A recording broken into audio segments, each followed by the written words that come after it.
അത് ഇന്ന് ഞങ്ങളുടെ മാറ്റാൻ ഞങ്ങൾക്ക് സാധിച്ചുവെങ്കിൽ നിങ്ങൾ ഇന്ന് അയോധ്യയിൽ പ്രാണപ്രതിഷ്ഠ നടത്തുന്ന ആ പ്രാണപ്രതിഷ്ഠ അവിടെ നിന്ന് എടുത്തു മാറ്റിക്കൊണ്ട് അവിടെ ഒരു മിമ്പർ പണിതിട്ട് അവിടെ ജുമയ നടത്താൻ ഞങ്ങൾക്ക് വലിയ പ്രയാസമൊന്നുമുള്ള കാര്യമല്ല എന്നാ പറഞ്ഞത്. നമ്മൾ ചിന്തിക്കണം.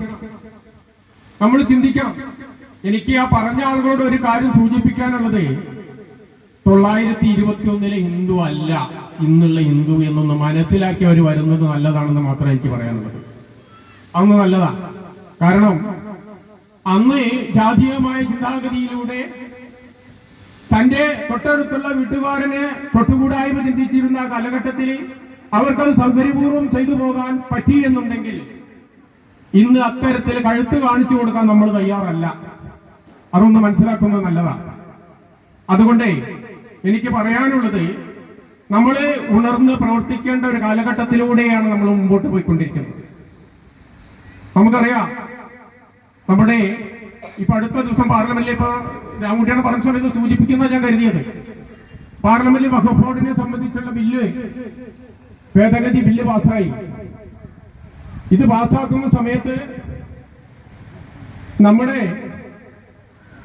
പ്രതിപക്ഷ നേതാവ് ഭരണഘടന എന്ന പുസ്തകം ഉയർത്തിപ്പിടിച്ചുകൊണ്ട് അവർ പറഞ്ഞിരുന്ന ഒരു കാര്യമുണ്ട്. എന്താണെന്നറിയോ? ഭരണഘടനയുടെ ലംഘനമാണെന്നാ പറഞ്ഞത്. ഇത് ഭരണഘടനാ ലംഘനമാണെന്ന്. ഭരണഘടന എന്നാ നിലവിൽ വന്നത്? 1950 ഭരണഘടന നിലവിൽ വരുന്നത്. വഖഫ് ബോർഡ് നിലവിൽ വന്നതെന്ന 1995. 1995 വഖഫ് ബോർഡ് നിലവിൽ വരുന്ന സമയത്ത് ഭരണഘടനയിൽ അങ്ങനെ ഒരു നിയമമുണ്ടോ? ഇല്ല.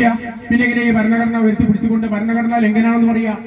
അതെന്താ? സൗകര്യപൂർവ്വം ഏത് മതമാണോ ഇത് ഉയർത്തിപ്പിടിക്കുന്നത് ആ മതത്തെ നോക്കിക്കൊണ്ട് തെറ്റും ശരിയും നിശ്ചയിക്കപ്പെടുന്ന ഒരു രാജ്യത്ത്, അങ്ങനെയുള്ള ഒരു ഭരണകർത്താക്കളെ രാജ്യം ഭരിക്കുന്ന സ്ഥലത്താണ് നമ്മൾ ജീവിക്കുന്നത് എന്ന് നമ്മൾ ചിന്തിക്കണം. ഇത് ചിന്തിച്ച് മനസ്സിലാക്കി നമ്മൾ മുമ്പോട്ട് പോയിട്ടില്ല എന്നുണ്ടെങ്കിൽ നമ്മളുടെ തലമുറയ്ക്ക്, നമ്മുടെ വരും തലമുറയ്ക്ക് നാം ഹിന്ദുവാണ് എന്ന് പറഞ്ഞുകൊണ്ട് ജീവിക്കാനുള്ള സ്വാതന്ത്ര്യം ലഭിക്കാത്ത ഒരു അവസ്ഥയിലേക്കാണ് നമ്മൾ പോയിക്കൊണ്ടിരിക്കുന്നത് എന്ന് നമ്മൾ സ്വയം ചിന്തിക്കുക. അപ്പൊ ആ സ്വാതന്ത്ര്യം കിട്ടുന്നതിന് വേണ്ടി എന്ത് ചെയ്യണം? നമ്മളെ അടിയുറച്ചുകൊണ്ട് നമ്മളുടെ ജീവനും സ്വത്തിനും സംരക്ഷണം നൽകാൻ ആരും വരില്ല, അത് നമ്മൾ തന്നെ വേണ്ടി വരും. അതിന് തയ്യാറാവാൻ നമ്മൾ ഓരോരുത്തരും തയ്യാറാവണം എന്ന് മാത്രമാണ് എനിക്ക് ഈ വേളയിൽ പറയാനുള്ളത്. അതുപോലെ ദേവസ്വം ബോർഡിനെ സംബന്ധിച്ച് എനിക്ക് പറയാനുള്ള ഒരു കാര്യം, ദേവസ്വം ബോർഡ് ഇന്ന് ഭരിച്ചുകൊണ്ടിരിക്കുന്ന ഒട്ടനവധി ക്ഷേത്രങ്ങളുണ്ട്. ദേവസ്വം ഭരിച്ചുകൊണ്ടിരിക്കുന്ന ക്ഷേത്രങ്ങളുടെ ആ ദേവസ്വത്തിന്റെ സ്വത്തിന്റെ കണക്ക് എന്ന് പരിശോധിച്ചാൽ എന്റെ കയ്യിൽ ഒരുപാട് കണക്കുകളുണ്ട്. ഈ കണക്ക് പരിശോധിക്കുന്ന സമയത്ത് ഇന്ന് ആ ക്ഷേത്രങ്ങളുടെ സ്വത്ത് അന്യാധീനപ്പെടുത്തിക്കൊണ്ടിരിക്കുന്നത് ആരാ? ദേവസ്വം ബോർഡാ. ഈ ദേവസ്വം ബോർഡിന് എന്ത് അധികാരമാണുള്ളത്? ദേവന്റെ സ്വത്ത് പതിച്ചു കൊടുക്കുവാനുള്ള അധികാരം ദേവസ്വം ബോർഡിന് എന്ത് അധികാരം? എക്സിക്യൂട്ടീവ് ഓഫീസറാ പതിച്ചു കൊടുക്കുന്നത്. എക്സിക്യൂട്ടീവ് ഓഫീസർക്കാണ് നോട്ടീസ് വരുന്നത്. പട്ടയത്തിന് നോട്ടീസ് വരുന്ന എക്സിക്യൂട്ടീവ് ഓഫീസർ കയ്യില. എക്സിക്യൂട്ടീവ് ഓഫീസറെ ദേശത്ത് പതിച്ചു കൊടുത്തുകൊണ്ടിരിക്കുക.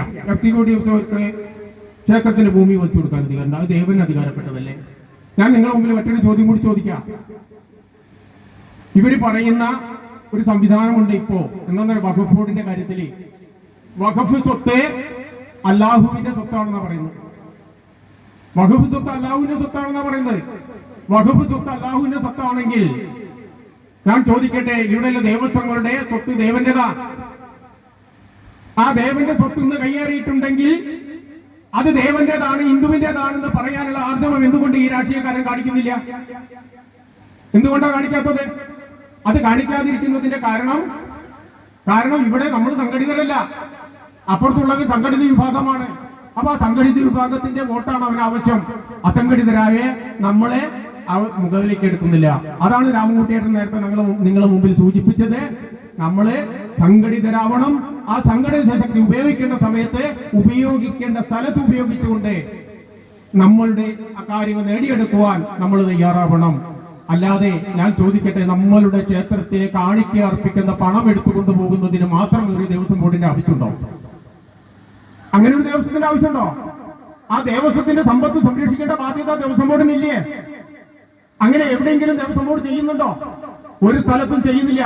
ദേവസ്വം ബോർഡിന്റെ ദേവസ്വത്തിന്റെ കീഴിലെ ക്ഷേത്രങ്ങളുടെ അന്യാധീനപ്പെട്ട സ്വത്ത് സംരക്ഷിക്കുന്നതിന് ഇന്ന് പല സ്ഥലത്തും ക്ഷേത്ര സംരക്ഷണ സമിതിയും അതുപോലെയുള്ള അനുബന്ധ സംഘടനകളും ആണ് കേസ് കൊടുത്ത് ആ ഭൂമി വീണ്ടെടുക്കുന്നതിന് വേണ്ടി ശ്രമിച്ചുകൊണ്ടിരിക്കുന്നത്. അതിനെതിരെ പോലും നിന്നുകൊണ്ട് ആ ദേവസ്വം ബോർഡ് പ്രവർത്തിക്കുന്നത് ഇന്ന് പല സ്ഥലത്തും അത് അനുഭവിച്ചുകൊണ്ടിരിക്കുന്നു. അപ്പൊ അത് നേടിയെടുക്കുന്നതിന് വേണ്ടി അങ്ങനെയുള്ള ഒരു ദേവസ്വം ബോർഡ് വേണ്ടയോ എന്ന് ചിന്തിക്കുന്നതിന് വേണ്ടി ഉള്ള സമയം നമ്മൾ ഉപയോഗപ്പെടുത്തണം. അതുപോലെ എനിക്ക് പറയാനുള്ളത്, ഇന്ന് ഈ രാമൻകേടൻ നേരത്തെ സൂചിപ്പിച്ച കാര്യത്തെക്കുറിച്ച് ക്ഷേത്രങ്ങളുടെ ഭരണം വിശ്വാസികളെ ഏൽപ്പിക്കണമെന്ന് ആവശ്യപ്പെട്ടുകൊണ്ട് സുപ്രീം കോടതിയിൽ ഒരു കേസ് നടക്കുന്നു. ആ കേസ് വിധി നമുക്ക് അനുകൂലമായി ഉണ്ടാവാനുള്ള ഒരു പ്രാർത്ഥന നമ്മൾ എല്ലാവരിൽ നിന്നും ഉണ്ടാവണം. അങ്ങനെ ആ ദേവസ്വത്തിന്റെ ഭരണം വിശ്വാസികളെ ഏൽപ്പിക്കണം. അതിനു വേണ്ടിയുള്ള ഒരു സമരത്തിനുള്ള ആഹ്വാനം കൂടി ആവട്ടെ ഈ ജില്ലാ സമ്മേളനം എന്ന് മാത്രം പറഞ്ഞുകൊണ്ടും ഇന്ന് ഈ ജില്ലാ കമ്മിറ്റി സംഘടിപ്പിച്ച ജില്ലാ സമ്മേളനത്തിന് മേഖലാ കമ്മിറ്റിയുടെ പേരില് എല്ലാവിധ ആശംസകളും അറിയിച്ചുകൊണ്ടും എന്റെ എളിയ വാക്കുകൾ നിർത്തുന്നു. നന്ദി, നമസ്കാരം.